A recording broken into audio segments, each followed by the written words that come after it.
dessa outra parte.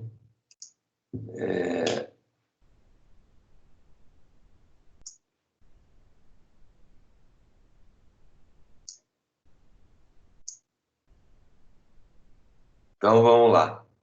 Então, aqui está a aula 5 aí, né? Que vai tratar, então, como está dito aí, de soluções especiais, ou condições especiais, ou que fogem um pouco desse caminho bem comportadinho aí que a gente alcançou usando esse nosso exemplo inicial aí dos armários, né? Então, aqui está o algoritmo simplex, né? De novo, vai colocar. E aí, o que eu queria comentar com vocês são essas questões aqui, né? Situações, como eu falei aqui, situações especiais, né? Certo? 100%. Os incrementos para 22. Então, nós estamos um pouco baixa, né? Para não entregar mais que isso ou não. O volume de 21.898 frente a um uptime de 100%. Mas nós tivemos ontem vários setups. Tá? Acho que está alguém aí com o microfone aberto aí, não sei se... Então tá. Então, uma primeira situação especial, né, e essa de certa forma é a única que aparece no nosso exemplo, é uma situação que é bem simples de resolver, né, mas é uma condição que eu acho que é bom ressaltar aqui, porque é essa questão do critério de entrada aqui, né. Então, no nosso exemplo aí, não ocorre bem um empate, porque se eu tivesse escolhido pegar o mais negativo, né, um deles é mais negativo que o outro. Lá tinha um que valia menos 500, outro valia menos 300, né? Mas aqui, esse empate no critério de entrada é, por exemplo, se eu tivesse os dois com o mesmo valor, né? Então, eu quisesse adotar o critério de, vou escolher sempre o mais negativo para entrar na base, né? E aí eu tiver 2 ou 3 ou 4 valores com todos eles mais negativos. Vamos dizer que eu tivesse um problema aí com 10 variáveis e eu tivesse 3 das 10 variáveis com o mesmo valor negativo, né? Como é que eu faço? Qual que eu escolho, né? Acho que isso fica mais ou menos claro pelo outro critério, que na verdade é até o critério mais usual, de pegar o primeiro negativo que aparece, né? Então, no fundo, a saída é essa, né? Essa escolha arbitrária aqui, né? Por mais que eu queira ter um critério mais rigoroso, mais formal aí, na verdade, se esse empate ocorrer no critério, essa escolha arbitrária de pegar o primeiro que aparecer é a saída sempre. Então, isso aqui é resolvido de uma maneira muito fácil, né? E essa figurinha que está sendo mostrada aqui, ela basicamente indica um pouco isso, né? Do ponto em que eu estou, do ponto de partida, onde eu tenho essas duas setas saindo, né? Que seriam as duas direções possíveis a partir desse ponto em que eu estou aqui, dessa solução, desse vértice inicial aqui, não tem como eu antever qual é o caminho, quantas restrições eu vou ter pela frente se eu for por esse caminho da esquerda ou se eu for por esse caminho da direita, né? Ele simplesmente sabe que vai ter um vizinho que vai parar, vai ter um vértice em algum momento aqui na frente, mas não se sabe ao certo se eu vou ter, né, quantas restrições, né? Por exemplo, essa restrição que existe aqui, né, ela não é perceptível por alguém que está nesse ponto aqui. Não tem como antever que existe essa restrição aqui, né? E se ela não existisse, eu iria daqui para cá. Veja, esse espacinho aqui seria factível também se não existisse essa restrição daqui. Portanto, eu encurtaria, né? Eu viria daqui para cá e não teria que vir daqui para cá e para cá, né? Até chegar no ótimo que é aqui, né? Então, esse critério de entrada é bastante tranquilo de lidar. Se tiver mais do que um candidato a entrar, eu pego um deles e pronto, né? Uma escolha arbitrária é sempre a saída natural para resolver essa situação que eventualmente poderia ser entendido como uma situação não convencional, né? Então, isso aqui, na verdade, é um falso problema, né? Agora, eu tenho uma outra situação que pode ser a questão do empate no critério de saída. O que é esse empate no critério de saída? É quando, por exemplo, eu tenho mais de um pivô candidato, né? Quando eu faço aquela divisão lá e encontro dois valores iguais, né? Ou dois, ou três, ou quatro, eventualmente, né? Não um único menor, não um único elemento que tem um menor valor, né? Mas tenho vários valores que dão exatamente o mesmo. Ou seja, eu tenho vários candidatos para sair da base para dar o lugar para aquele cara que quer entrar, né? Isso é a chamada solução degenerada, né? Essa palavra degenerada um pouco assusta um pouco, talvez, né? Indica que é uma solução, mas na verdade é simplesmente um termo, né, que é usado aí dentro do universo da otimização para indicar que a gente chegou nesse processo em que eu tenho, né, graficamente, pode ser entendido como várias restrições que coincidem exatamente no mesmo ponto aqui, né? Então, isso pode dar origem ao processo chamado de ciclagem, né, em que eu vou trocando de base e eu não saio do lugar. Vou sempre trocando de uma base para outra, saio dessa base, vou para outra base e permaneço no mesmo lugar, né? É uma situação que pode ocorrer, mas na verdade ela é muito pouco comum. E quando ocorrer, não tem muita saída. O negócio é percorrer todo esse processo. Na verdade, é como se estivesse patinando até conseguir encontrar uma pedra aí para sair e continuar o processo de pivoteamento, né? Mas, então, aqui é mais uma observação, não tem muito o que fazer. Até alguns autores apresentam algumas alternativas para a gente passar mais rápido por esse processo de ciclagem. Mas, em geral, né, o processo natural é simplesmente percorrer, né, dar essa patinada até que eu encontre, até que eu saia, naturalmente eu vou sair dela, né? Só que eu vou ficar dando vários passos sem sair do lugar, né? É uma situação que pode ocorrer e os processos, os métodos computacionais aí que já tem o simplex embutido, em geral tem lá um elemento, uma operação que identifica a ciclagem e procura então colocar essa pedrinha antes para fazer essa saída mais rápida, né? Mas em geral, né, essa coincidência aqui, se vocês perceberem, é uma coincidência que matematicamente ela é muito rara, né? Então essa questão aqui, na prática, em problemas reais, dificilmente vai ocorrer assim toda hora, né? Pode ocorrer, né? Mas se ocorrer, o processo de saída acaba tendo que ser feito de forma natural, aplicando as técnicas de maneira convencional, né? Certo? Então, esse outro empate aqui já não é tão elementar como o anterior, mas, na verdade, na prática, a saída dele acaba tendo que simplesmente exigir alguns passos adicionais aí do que eu teria se não houvesse essa questão da ciclagem, tá certo? A terceira situação especial que eu estou colocando aqui é essa aqui, quando não há uma solução básica, factível, óbvia. Essa aqui eu diria que é o problema mais, ou é a situação mais comum, né, num problema de otimização, linear, né? Eu não ter uma solução inicial óbvia, né? Isso vai ocorrer sempre que eu tiver restrições de maior ou igual ou restrições de igualdade. Sempre que eu tiver isso aqui, aquela forma preparada não vai aparecer naturalmente, né? E eu vou ilustrar isso, então, esse exemplo aqui, a partir desse outro exemplo, já que o exemplo que a gente está usando, essa situação não ocorre, né? Então, nesse exemplo aqui, ocorre isso. Veja, eu tenho, então, um problema de maximização, duas variáveis só, para a gente poder ver graficamente também, né? Em que eu tenho uma restrição de maior ou igual, uma de menor ou igual e uma restrição de igualdade. E ambas as variáveis são não negativas. Então, como é que eu resolvo e como é que eu identifico primeiro que isso aqui é um problema, né? Então, veja, isso aqui graficamente representa isso aqui, né? Esse aqui é a meu problema tratado graficamente, as restrições aqui, né? Então, aqui está a restrição de menor igual, aqui está a restrição de maior igual, e aqui está a restrição de igualdade.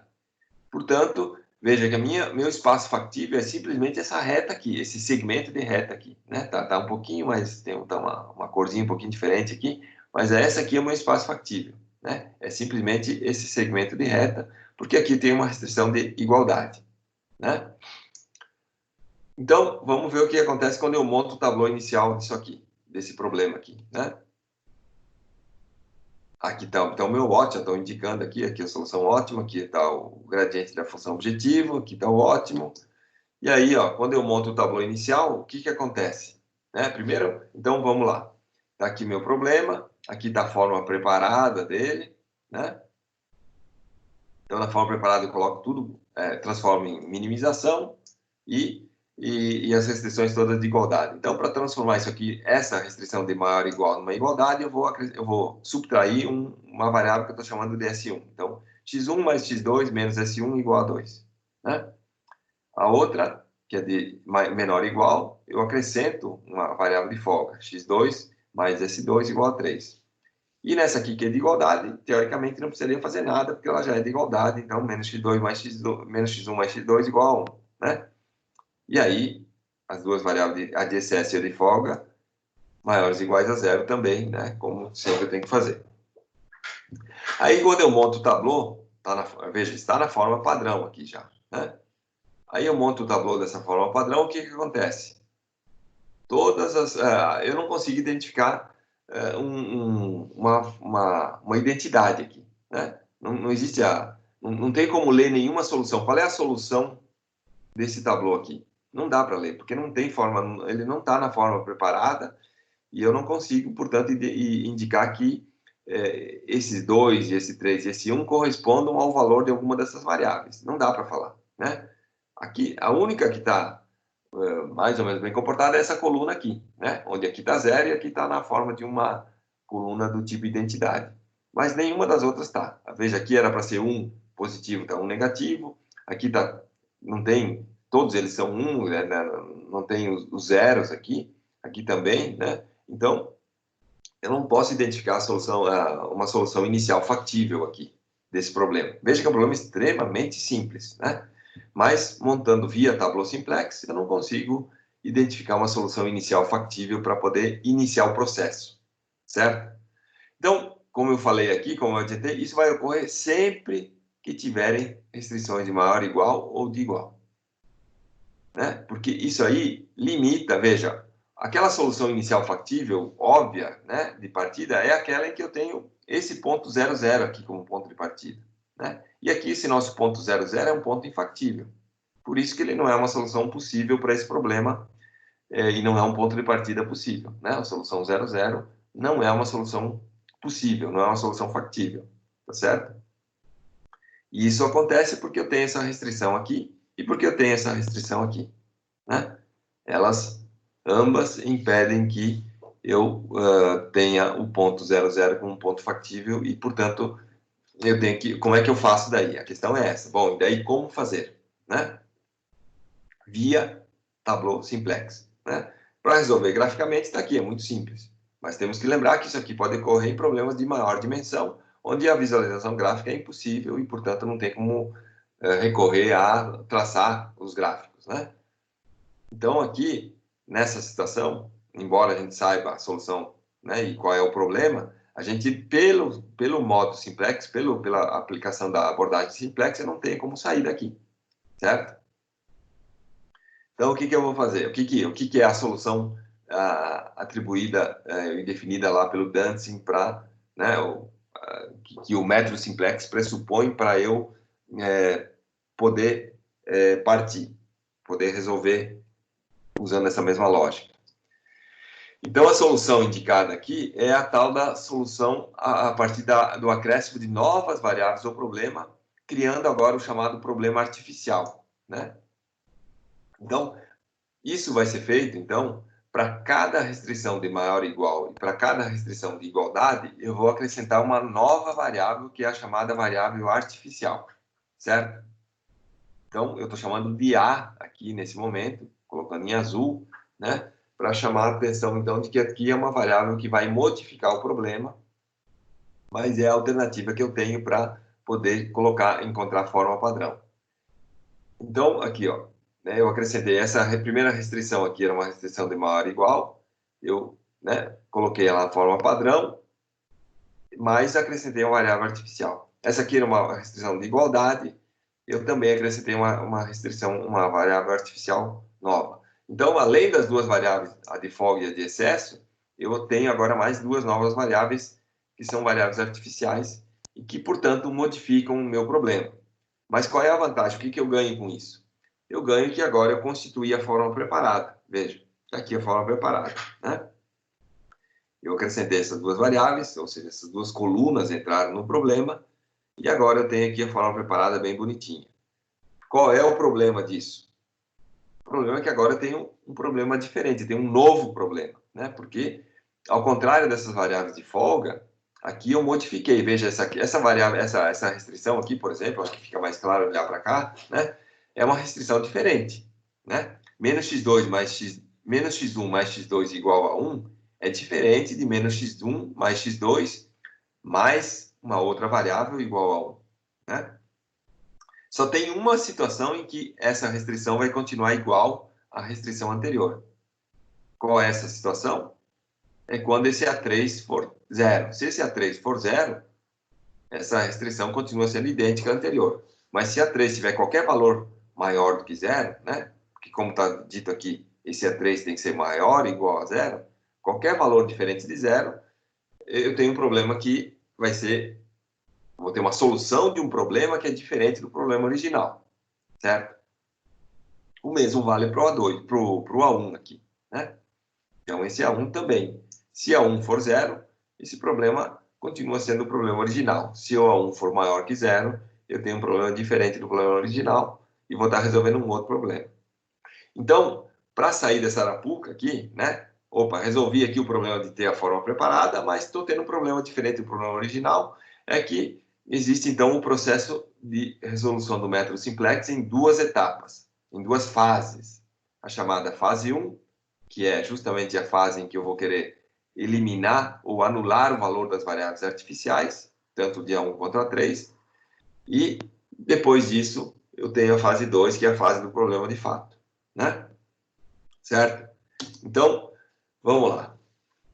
Como está dito aqui, então eu agora constituí a forma preparada, porém, né, essa observação aqui que eu estava comentando agora, o problema de otimização linear agora é um problema artificial, foi modificado por variáveis artificialmente acrescentadas, né? E ele só é equivalente ao problema original se essas variáveis artificiais forem nulas, tá certo? Ou seja, ax mais a igual a b, quando só vai ser idêntico ao ax igual a b quando esse a for zero, quando todos os a's, né, todo o vetor a for nulo, tá certo? Então, a primeira etapa, então, por isso que esse aqui é o chamado método de duas fases. Na verdade, o simplex é sempre o método de duas fases, né? A gente só não falou isso no primeiro problema porque isso não era necessário naquele caso. Mas raramente não vai ser necessária essa primeira fase.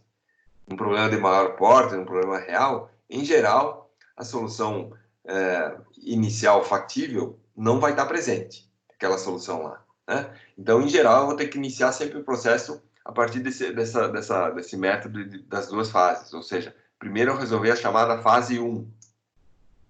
O que é a fase 1? A fase 1 é o processo em que eu vou ter um problema que tem variáveis artificiais que são acrescentadas para eu poder ter uma primeira solução inicial factível, porém de um problema artificial. E essa fase 1 vai ser justamente, então, para eu zerar as variáveis artificiais do meu problema. Então, o objetivo da função da fase 1 é anular as variáveis artificiais. Ou seja, a função objetivo do problema da fase 1 vai ser minimizar o somatório das variáveis artificiais, certo? Então, por isso que esse aqui é chamado de problema artificial, porque ele não tem... A única coisa que ele tem de idêntico ao problema original são as restrições, e ainda as restrições em que existem variáveis artificiais. Mas a função objetiva é diferente. A função objetiva é simplesmente minimizar o somatório das variáveis artificiais, certo? Então, resolver o problema artificial pelo simplex, né? Buscando anular a somatória dos A's, né? Aí vai fazer o quê? Com que eu encontre uma primeira solução básica factível do problema original, porque eu eliminei todos os A's, agora eu passo a ter o problema original, só que agora com uma solução inicial factível. E aí eu resolvo então a chamada fase 2, que é justamente substituir, recolocar a função objetiva original no problema e partir o processo a partir daí até chegar ao ótimo do problema original, certo? Então a fase 2, na verdade, então a gente pode entender, como eu falei, que o método simplex naturalmente ele é um método entendido como um método de duas fases, E o que a gente fez no exemplo do método que a gente precisou fazer lá no problema dos armários foi simplesmente resolver a fase 2, porque já tínhamos uma solução inicial factível, certo? Então, a fase 1, ela vai ser necessária quando eu não tenho uma solução inicial factível, ou seja, ela vai ser necessária quando eu não tenho quando eu tenho restrições de maior ou igual ou de igualdade presentes no meu problema. Se não, eu já vou direto para a fase 2. Se todas as restrições do problema forem de menor ou igual, eu já posso ir direto para a chamada fase 2, embora não precise nem falar assim, vou para a fase 2, né? Eu, naturalmente já parto de uma solução inicial factível, que é o que acontece com a fase 2, certo? Então, nesse nosso problema, vou finalizar aqui esse exemplo, então, né, a fase 1 desse problema que a gente estava resolvendo aqui, veja que a função objetiva original era minimizar menos x1 mais 2x2. Mas na fase 1, eu vou minimizar A1 mais A2. Na verdade, é 1 mais A3 aqui, desculpa, né? Que são as duas variáveis artificiais do problema. E as restrições são as restrições as mesmas do problema original, com as variáveis artificiais colocadas aqui. Então, agora está aqui. Esse aqui é o meu tableau, que, num primeiro momento, como a função objetivo mudou, né, ele não aparece na forma preparada. Por isso que eu coloquei aqui, está na forma preparada. Aqui sim, a identidade está aqui, né? Mas aqui não está zero, né? Esses caras têm que ser zero, né? Os coeficientes associados aos elementos, às bases, as variáveis básicas têm que ser zero. E aqui não é. Esse aqui é zero, tudo bem, mas aqui não é. Aqui é 1 e aqui é 1. Então, o que eu vou ter que fazer? Vou ter que colocar os zeros aqui, fazer simplesmente uma manipulação bem simples, né? Então, basta multiplicar essa linha aqui por menos 1, né? E somar com essa, porque aí menos 1 com 1, eu elimino isso. E o mesmo com essa linha aqui. Multiplico ela por menos 1 e somo com essa, vai aparecer um zero aqui também. Só que esses outros valores vão ser modificados também, certo? Então, aí agora aqui está na forma preparada. Fiz esse processo, multipliquei essa primeira linha, essa última linha aqui por menos 1, somei com essa, apareceu aqui o menos 1, né? E aqui apareceu o 1. E aí multipliquei essa linha aqui por menos 1 e somei com essa também. Aí a consequência toda foi essa aqui. Então, isso aqui tudo ficou igual, né? Não é alterado. O que mudou foi só a linha da função objetivo, que agora os coeficientes passaram a ser 0, menos 2, 1, 0, 0 e 0. Né? Então, obtive aqui agora sim tem a forma preparada, bem montadinha aqui. E aí eu entendo aqui que a minha função objetivo, o valor da função objetivo agora é 3 positivo. Né? W menos 3, esse é o φ, né? Φ menos 3 igual a 0. Indicando que φ vale 3. Né? E eu quero, sabendo que φ é o somatório das variáveis artificiais. Né? E quanto que vale a solução nesse caso aqui? Quanto é que vale essa solução? Qual que é a solução em que eu estou? A solução que eu estou é S2 igual a 3, A1 igual a 2 e A3 igual a 1. Quanto que vale x1, x2 e S1? 0, né? x1, 0, x2, 0 e S1, 0. Então, aqui eu estou numa solução do problema artificial, em que o A1 vale 2 e o A3 vale 1. Certo? Então, é uma solução de um problema diferente do meu problema original, porque as variáveis artificiais são maiores, têm valor maior que 0. Mas eu noto que tem um cara negativo aqui, em que eu posso melhorar esse problema. Então, agora eu faço o processo de pivoteamento dessa fase 1, da mesma forma com que eu faria no caso anterior. Então, coloco x2 para dentro da base, faço essa razão 2 por 1, 3 por 1, 1 por 1. Então, eu sei que o pivô é esse cara aqui, e, né, tá aqui, ó, o pivô tem que ser esse cara aqui, então o x2 vai entrar no lugar do A3. Beleza, né? Mas continuou tendo um cara negativo aqui, né? Aqui está o resultado desse pivoteamento. Veja, a função objetivo melhorou, passou de menos 3 para menos 1, aqui, né? Ou de 3 positivo para 1 positivo, né? O A3 já saiu da base, portanto o A3 está valendo 0, já consegui eliminar uma das variáveis artificiais, mas o A1 ainda continua, ainda está na base, ele vale 1, né? Então, mas eu noto que eu tenho um cara negativo, posso fazer mais pivoteamento. Então, tá aqui, né? Vou fazer o pivoteamento em cima desse cara aqui agora, do 2, né? Aqui, ó. Faço o pivoteamento aqui em cima. E aí, agora, tem a solução em que φ vale 0. Não tem, né? Essa aqui é a solução ótima da fase 1. Todos os elementos aqui maiores ou iguais a 0. A1 e A3 fora da base. Portanto, A1 e A3 valem 0. Portanto, agora eu tenho a solução do meu problema artificial, em que A1 e A3, as duas variáveis artificiais, são nulas, né? E, portanto, cheguei ao final da fase 1, anulando as duas variáveis artificiais. Ótimo. Eu já tenho condições de fazer a fase 2 agora. E como é que eu vou começar o problema na fase 2?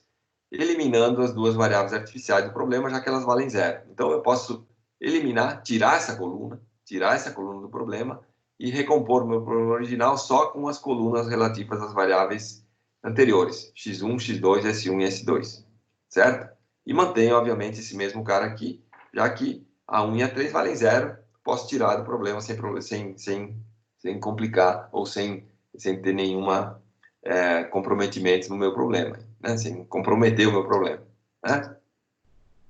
Então, veja que o processo que foi feito aqui, se eu olhar graficamente, foi isso. Eu saí dessa solução, que era uma solução que não era factível no problema original, vim para esse ponto aqui, né?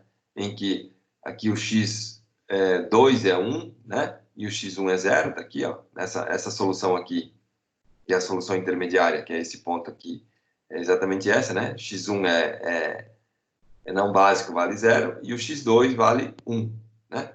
Então, é esse ponto aqui, 0, 1. E aí, vim para o ponto que é esse aqui. Qual que é essa solução que eu tenho aqui? x1 igual a meio, x2 igual a 3 meios, né? Então, tá aqui, ó. Meio, x1 igual a meio, e x2 igual a 1,5, né? 3 meios. Esse é o ponto. E aqui é o ponto, é o primeiro ponto em que eu tenho uma solução factível, porque lembra que a factibilidade está em cima desse segmento de reta. Então, eu cheguei num vértice factível, que é esse ponto aqui, né? E agora, então, o que eu vou fazer? A fase 2, a partir desse ponto aqui, que é o ponto x1 igual a meio, x2 igual a 3 meios, né? E S1 igual a 0, S2 igual a 3 meios também. Então, aqui está a fase 2, né? Como é que começa a fase 2? Abandono as variáveis artificiais, está aqui o meu problema, né? E substituo a função objetivo pela função objetivo original. Então, eliminei aquelas duas colunas relativas a 1 e a 2, e aí recoloquei os coeficientes da função objetivo original, que era menos x1, menos 2x2, igual a w, né? Então, está aqui. De novo, a forma preparada não está colocada aqui, porque aqui estão os coeficientes todos bonitinhos da função das restrições, mas aqui devia ser 0 e aqui devia ser 0. Então, eu faço a mesma coisa que eu fiz antes, né? Para anular esse cara aqui, simplesmente multiplico essa linha aqui agora por 1 e somo com ela, né? Agora, para anular esse cara aqui, multiplico essa linha aqui por 2 e somo com ela. Pronto, reconstituo a função. Agora sim, esse mesmo problema aqui está na forma preparada, e aqui eu consigo ler agora essa solução. x1 igual a meio, x2 igual a 3 meios, s2 igual a 3 meios. Qual que é o valor da função objetiva original? Menos 7 meios, né? W mais 7 meios igual a 0, que é exatamente o valor da função objetiva nesse ponto aqui, certo? E agora, então, processo o problema na fase 2 como naturalmente, né? Veja, tem um cara negativo aqui, então o S1 tem que entrar na base, coloco o S1 para dentro da base, quem tem que sair da base é o S2, faço o pivoteamento em cima desse cara aqui, né? E aí, agora, encontrei a solução ótima. Nesse caso aqui, com um único passo, eu dei o passo ótimo e vim para a solução que indica que x1, a solução ótima é x1 igual a 2, x2 igual a 3, S1 igual a 3, né? Então, tá aqui, né? Aqui dei os dois passos da fase 1 para chegar na factibilidade e agora dei um passo na fase 2 para chegar no ótimo, certo? Ah, mas vai ser sempre assim? Não, eu posso dar, num problema real, posso dar 20, 30 passos para chegar na fase 2, né? Posso dar um passo, 2 passos, depende do tipo do problema. Assim como depois que eu cheguei na factibilidade, eu posso dar 3, 4, 10, 100 passos, dependendo do tamanho do problema, para chegar no ótimo dentro da fase 2, né? Então, isso aqui é simplesmente um exemplo, né? Como é de pequeno porte, inevitavelmente o número de passos vai ser sempre pequeno também, né? E aí, então, eu posso dizer que eu cheguei na solução ótima que está aqui colocada, né? A partir da execução, então, das duas fases do método simplex. Como eu falei, essa é a situação mais comum mesmo, né? Tem que dar dois passos, duas fases, fazer as duas fases para resolver o problema, certo? Então, aqui a gente encerra essa aula de hoje aqui, né? Eu gostaria que vocês dessem uma olhada com cuidado aqui em tudo isso, né? Para na quinta-feira, então, a gente encerrar isso aqui, e aí eu já na quinta-feira vou deixar uma lista de exercícios como uma primeira tarefa para vocês fazerem, né?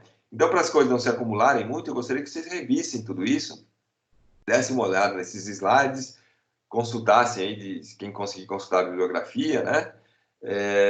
E aí, na próxima aula, a gente, então, encerra essa etapa relativa aos casos especiais para poder ir avançando no curso na próxima semana, tá certo? Então, eu encerro por aqui, eu vou encerrar aqui a gravação, e aí eu deixo aí uns minutinhos, quem tiver alguma questão para